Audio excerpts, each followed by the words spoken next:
For this week's Indie Showcase, it's going to be my favorite games from Ludonarracon 2024. Every game you're going to see here was played with a press key provided by fellow traveler, but I hope you enjoy some of my favorites from the event.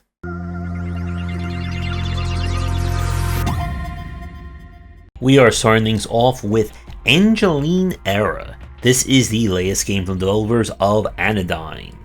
And where Anodyne went to becoming kind of a modern retro 3D platformer, we're now going for kind of modern retro 3D action adventure.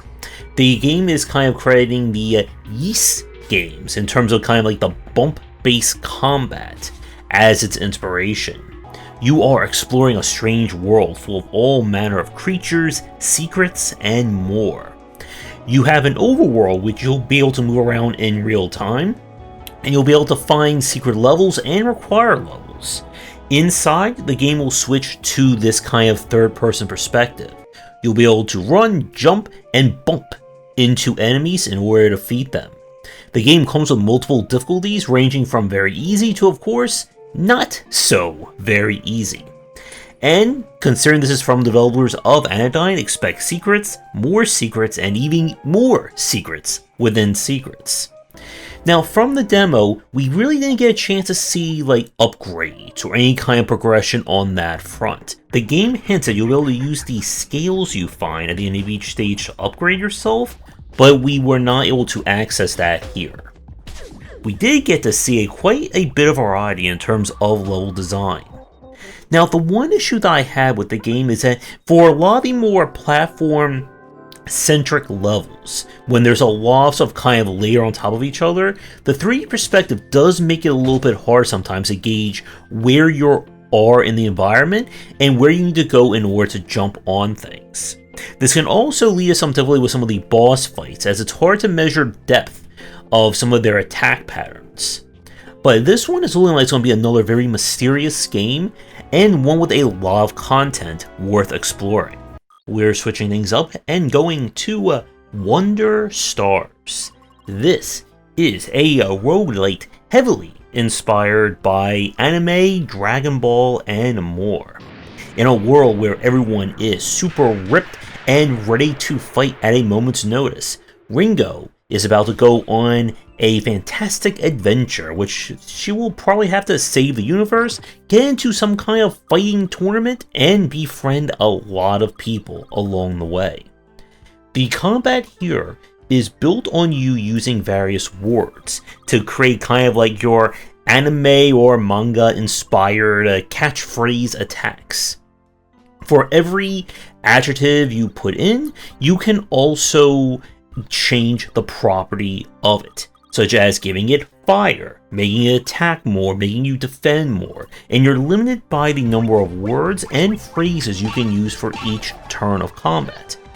If you get through a battle and befriend the character, you'll get access to more words and kind of like a support power you can activate or put onto your character. Now, the game appears to be more on the roguelite side, as you'll gain upgrades for each episode, and then I'm not quite sure where it goes from episode to episode. From our time spent in this one, it did feel a little bit on the easier side. We really didn't get a chance to see, I guess, like advanced words or advanced tactics for it, but I really enjoy the aesthetics of this one, and I am very curious to see where it will develop both in terms of its story and its gameplay when it is released. So if you're looking for kind of a word-based action anime to check out, then you should really give this one a try. We now go to something a little bit stranger with Tom the Postgirl. You play as Tom, a baby who was apparently left in a post office and has now grown up to, well, try and deliver packages to a very unusual and strange town. In this one, you'll arrive at a residence and be able to look and see just what is happening there, and then decide whether or not to give the package to the person or just keep it for yourself. And there's probably some really weird and strange things going on. I like the hand-drawn look of this, My main concern is just what is going to be the length of the gameplay. It seems like doesn't seem to be like any real difference between you holding the package or giving it in terms of the general gameplay or moment to moment. It may affect the overall story, but it's again kind of hard to tell where it's going to lead in the finished game. The story page says that this is going to be more on the short form adventure side, however. So there could be something here in terms of replayability just to see where your paths are going to go. So if you're looking for a very strange story, and one that involves the post office, then you should at least give this one a try. We now switch over to the very stylized Nirvana Noir. This is the sequel to Genesis Noir, another game that had some beautiful psychedelic visuals and aesthetics. We are in the future from the events of the first game, and we are trapped in apparently 2 parallel dimensions, trying to solve a case in one and live our life in another. But we have been pulled to try and figure out a strange mystery affecting the city that could very well unravel the universe at the same time. As with the first game, this is going to be an adventure game with a lot of impressive visual designs and a huge mix in terms of puzzles. Each area will have you interacting with the people and getting into some very strange situations here and there. Now, in terms of the puzzle difficulty, I did have a problem with the first game that I got stuck in a few areas and I just could not get past it. And it's hard to tell from the demo whether or not there's anything here in terms of approachability or a hint system or things like that. But if you enjoyed the first game and looking for another dose of some beautiful aesthetics and challenging puzzles, then you definitely owe yourself to play this. We now go to something a lot more darker with The Drifter. This is a point-and-click adventure game where you play a man who is returning home to find his mother pass away and is going to attend her wake. But when he arrives in town, something strange is going on. People are being kidnapped off the streets, and he apparently is now immortal. Why is he immortal? What is going on in the back streets and alleys of the town? How does he keep coming back to life after being brutally killed? Well, you're going to have to figure that one out as you play the game. So, from our time of demo, I do love the pixel art in this one. It has a really great style to it, especially showing off kind of like the general motions and animations of characters. With that said, the puzzle design is a little bit tricky at the moment to gauge. I'm not sure if this is going to be a game with multiple solutions to the puzzles in terms of the live, die, rewind mechanic, or is that simply there as more of a plot device that will move you from story beat to story beat, or kind of be there in case you mess up during a puzzle. I did enjoy, again, what I saw here, and like our last couple of games, I'm really curious to see where this one is going to go. Now, keep in mind, this is definitely on the mature side, so we have blood, lots of swearing, and so on, in case you are bothered by that. But definitely a really great concept for an adventure game, and one I do want to take a further look at when the game is out. We now go to the Horror at Highrook. This is a game that's similar in presentation and design of Cultist Simulator and Book of Hours, but where Cultist Simulator was a roguelike with kind of a lot of easy failure states and just kind of a downward spiral effects happening. This is more of an RPG adventure meant to be played on the long form side. The town of Highrook is being rocked by the sudden disappearance of a prestigious family who are known to do creepy occult stuff in their manner. We play a team of occult investigators who have been brought in to figure out what happened to the family and maybe try not to lose our minds along the way. So, the structure, as I said, is very similar to that of Cultist Simulator, in that all your actions, resources, characters, and more are designed around cards. You can place the cards in various rooms of the manor, which if the room kind of accepts it or is used in that purpose, you can perform a task. This can get you more resources. Some of them are kind of limited time, some are permanent. And your job is to kind of investigate the matter. Each chapter will give you specific goals to achieve, and you'll need to keep track of hunger, sanity, and more along the way. Now, kind of the interesting twist on the formula with Highrook is that as you perform tasks and use items to investigate, you'll get access to kind of upgrade items. These are items that can be used in the various rituals or perform tasks, and they're there to kind of boost the chance of the task succeeding.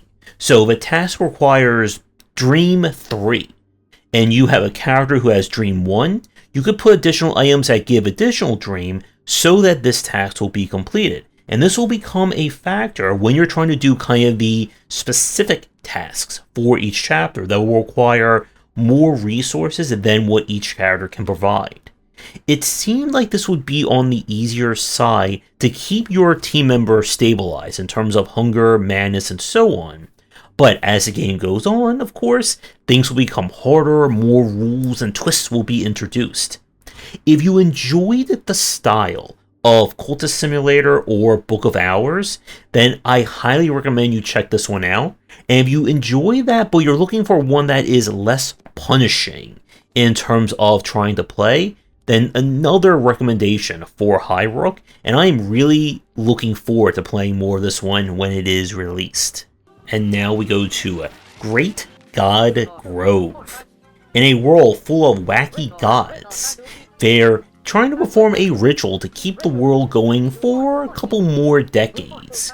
But the god of mail and, I guess, information has gone rogue. The other gods are fighting each other, and the people are left wondering just what the heck is going on.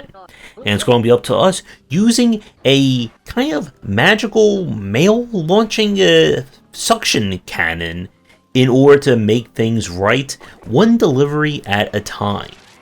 So the gameplay here is going to be exploring the world, trying to figure out what people need, what deliveries need to be done, and getting them to those people. You also have the power to suck up dialogue boxes that you can then use to send information to someone else. The whole world, of course, is full of wacky and witty charm to it. The problem that I had with the demo was that I believe I got soft-locked by a bug in terms of sending information to one of the characters, and I couldn't get past it. So unfortunately, that meant we really didn't get a chance to see too far in terms of puzzle design and scope, but I like the character designs, the story seemed interesting enough, and there could be something here worth checking out if you're looking for a very original adventure game. We now go to the Duck Detective, The Secret Salami. You play as the Duck Detective, which I don't know if he got the title because he's a duck, or just the official title is Duck Detective. But he is down on his luck with a possible bread addiction, and he has one final case to see if he can make things right and earn enough money to keep his rent going. And to do that, he will have to figure out the case of who is stealing lunches from a, looks like a bus depot. So our puzzle design here is going to be exploring the environment, looking for various clues, and then putting it all together to deduct, in a specific term, what is happening. If you're hoping for brutal, challenging puzzles and deep conversations and noir, you're probably not going to find that here. But I like the aesthetic of this one, the voice acting and general play is charming, and this looks like it's going to be a really great game for someone looking for a casual duck venture. We now go to Reka.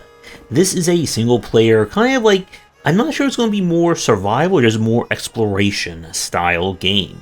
You play a young girl who has arrived at the home of a mysterious witch.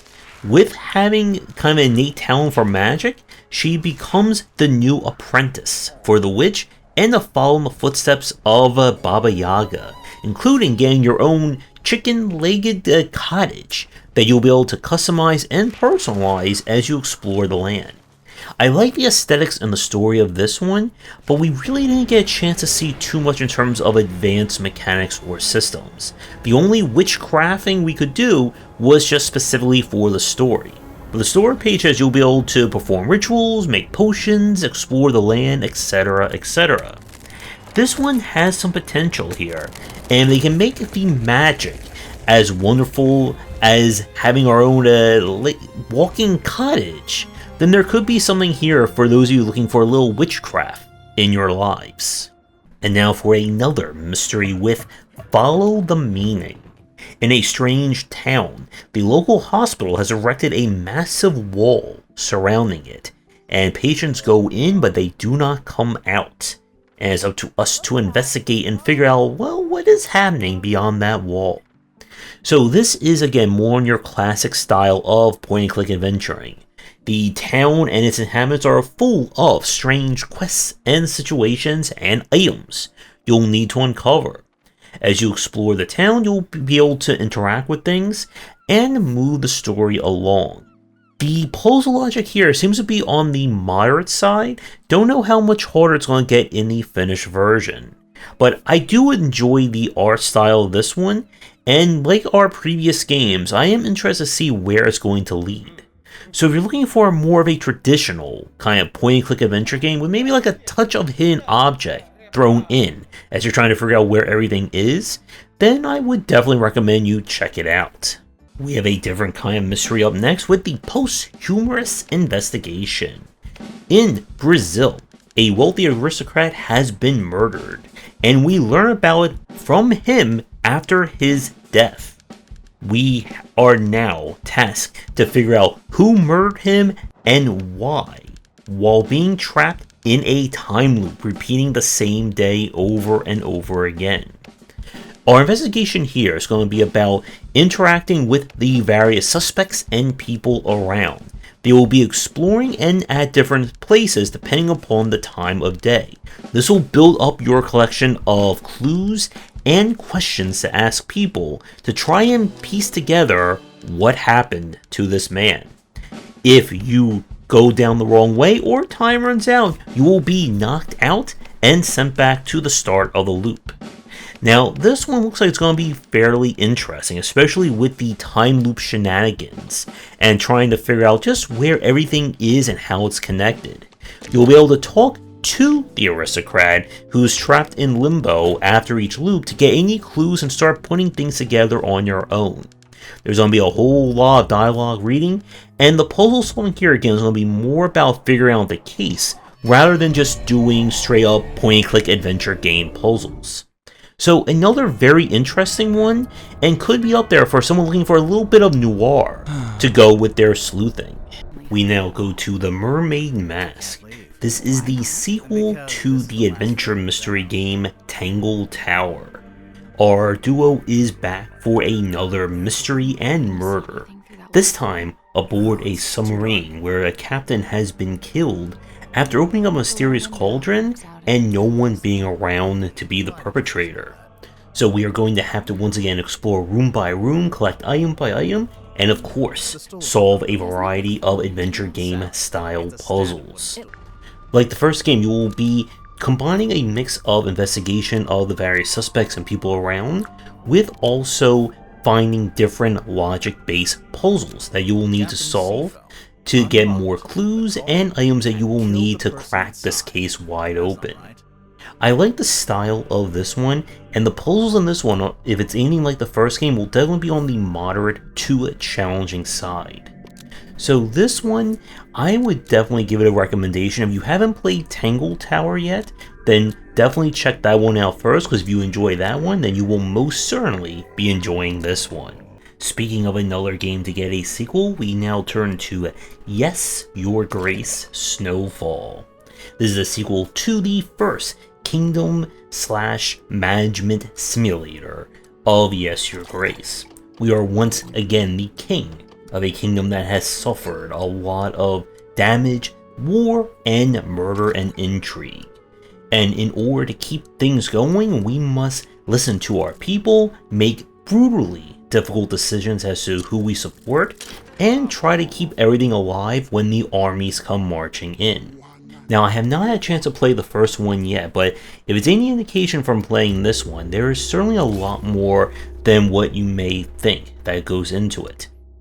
Each day, you'll need to decide how to help the various people who come to your throne. You'll also need to use your limited time and resources to pay your retainers, get necessary resources that you can use to fix things up or complete events, and try to keep as many people happy and you on that throne for as long as possible.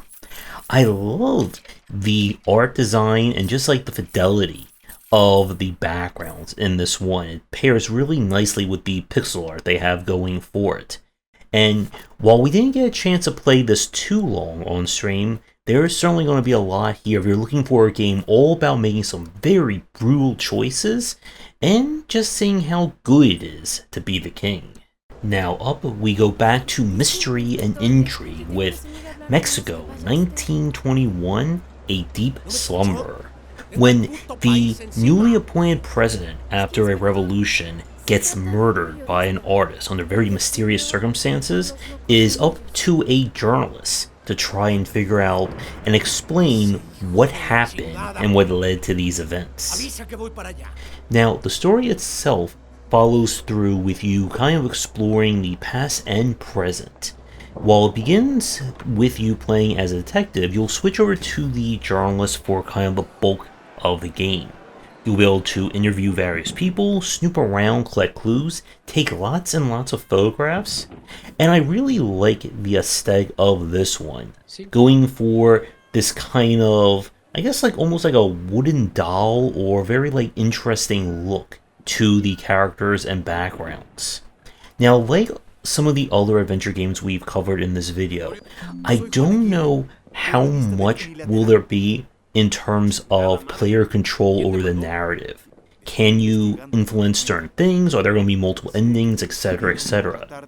But this one does follow through with a very different setting for an adventure game and a murder investigation, and also has a lot of collectibles and things you can find of actual historical events and pieces from Mexico City. If you're looking for an adventure game that is going to deliver a very different look and tone with its storyline, then you should definitely give this one a check.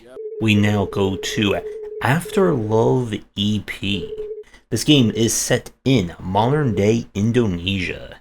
We play as Rama, who is the writer and guitarist of an up-and-coming band. When his girlfriend tragically passes away, he is thrown into grief and kind of disappears for an entire year. It turns out that he is hearing the voice of her in his head, and we don't know if this is an actual spirit or just a part of his grieving process. But he has 1 month to turn things around, get back with his band, and maybe learn to move on or accept her passing. So this is definitely one where there's going to be a lot of emotional heartbreak and emotional growth to go with it. I like the kind of manga style of this one. Now, for my time with the demo, I'm not quite sure how far we're going to really go with gameplay. There are some rhythm sections with some pretty great music, but this is going to be more on the visual novel, kind of following through with the story side of things. And for some extra, I think, emotional sadness to go with this game, this was the final game from the developer of Coffee Talk before, sadly, his tragic passing as well. So I'm going to say there's going to be a game where we're going to need tissues all around. But I'm really into kind of seeing where the story goes. It has some really great themes and messages to go with it, especially when it comes to mental health. And of course, being able to accept a tragedy in one's life. So if you're looking for a game that's probably going to wreck you emotionally with a great story, then you should give this one a check. It seems like we are in the emotional heartbreak portion of our coverage. Our next game is Pine, A Story of Loss. We play a woodworker who lives kind of off the grid with his wife until, once again, her tragic passing. And he's going to have to make do one day at a time, one season at a time, while keeping her memory alive. This is a combination of kind of exploring his emotions and world around him, as well as a variety of light puzzle solving and general elements like that. You'll be able to interact with the world by doing a lot of gestures to perform various tasks, and this one once again is going to be another very emotionally driven story. If you're looking for like very challenging puzzles, you're not really going to find that here, but I do really like the aesthetic and tone of this one. Some of the backgrounds look quite amazing with the hand-drawn look, and again, this is going to be one for someone who's looking for a very short-form story and a very emotionally driven one as well. We now go to Fishbowl, and guess what? We have another game about coming to terms with tragedy. We play as Alo, a 21-year-old video editor who has moved into the big city to take a job doing editing for big-name YouTubers and channels. And as someone who's doing editing right now, I gotta say that her style is very different from my own. She's also trying to come to terms with the passing of her grandmother. And yes, once again, we're going to have a very emotionally gripping story. But this time we have help from what appears to be a magic toy from her past, who's going to help her relive some of her fond memories and perhaps help her move on and, again, come to terms with tragedy and missing a loved one. Now, from the store page, there is a lot more discussions about different puzzles and mini-games to explore that I did not get a chance to see in the demo itself. I do like the aesthetics, and again, a very interesting story the game is trying to tell.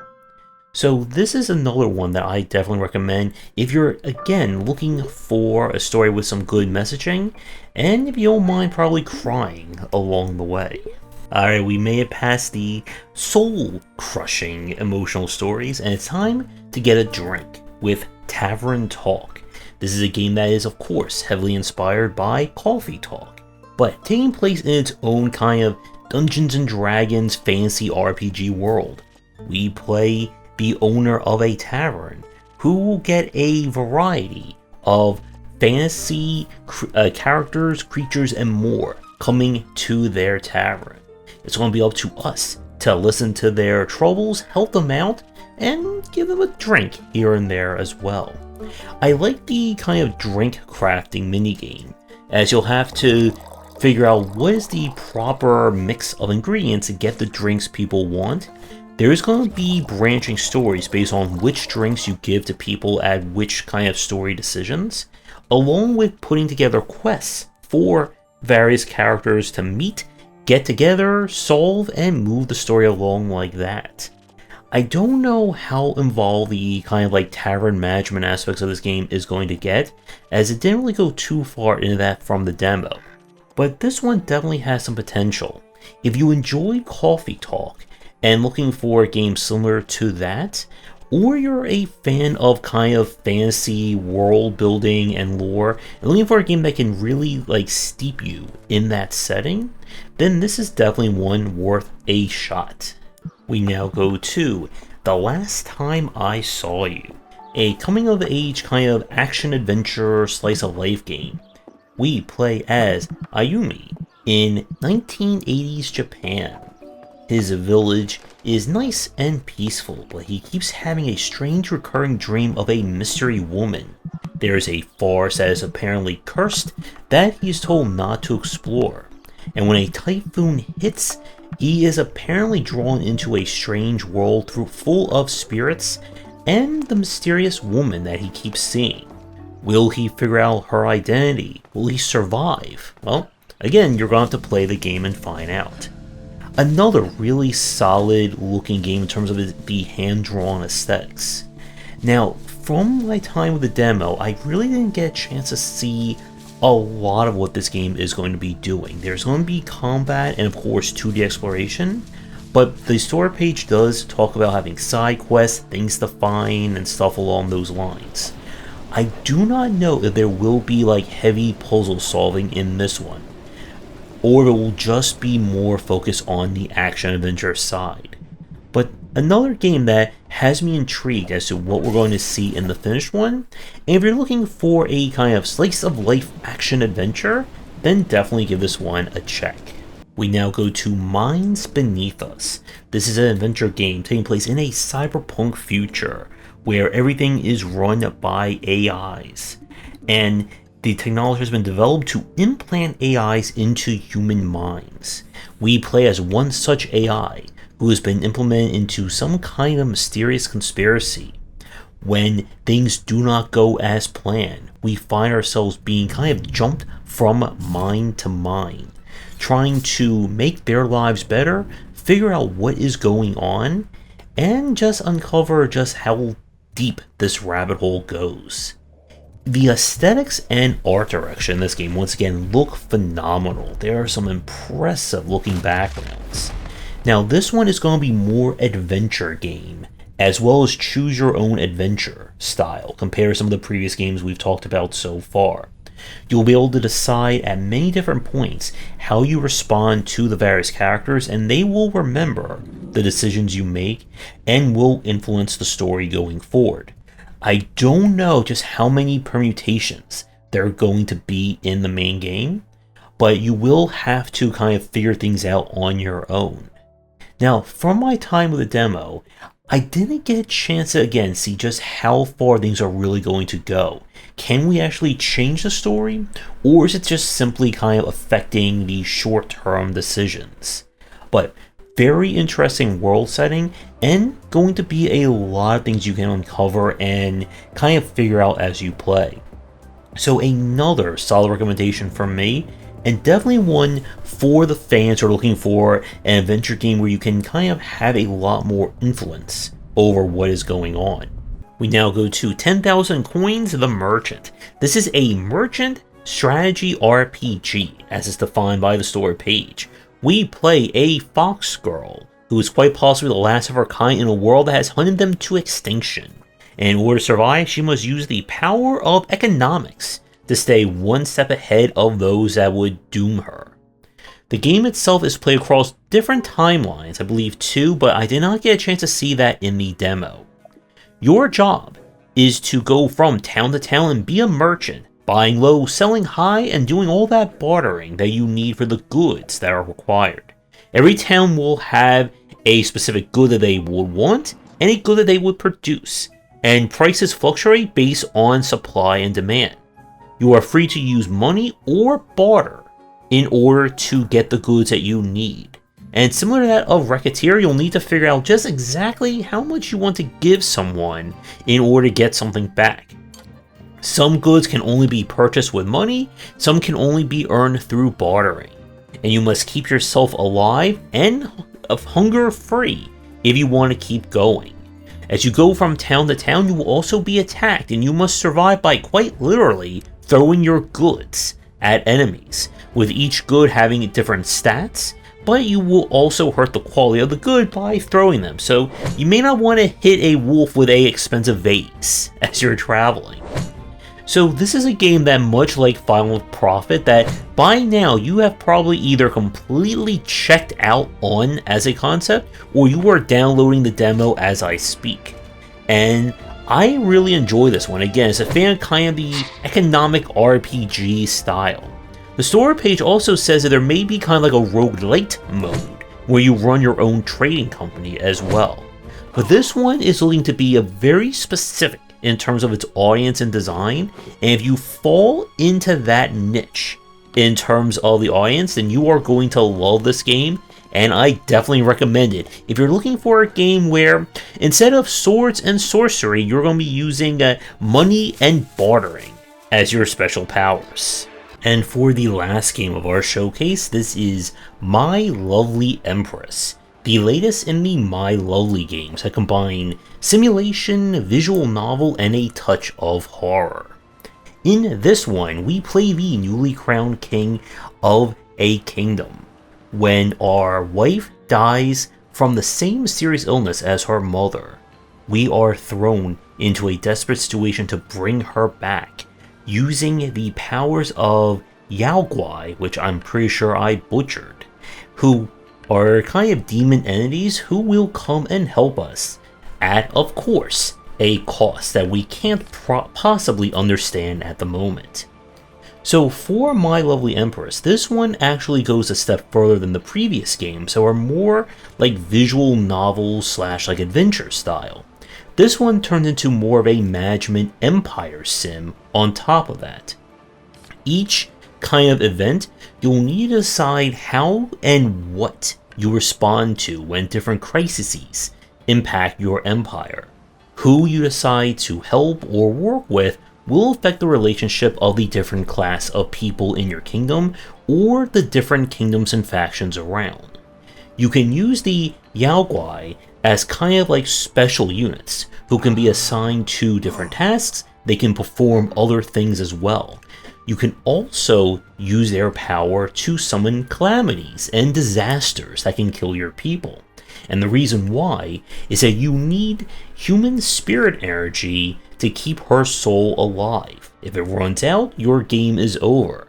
And you'll get that energy either by sacrificing the Yaoguai or sacrificing your people. So the question is, how much do you really love the Empress? And how many people are going to have to suffer for that?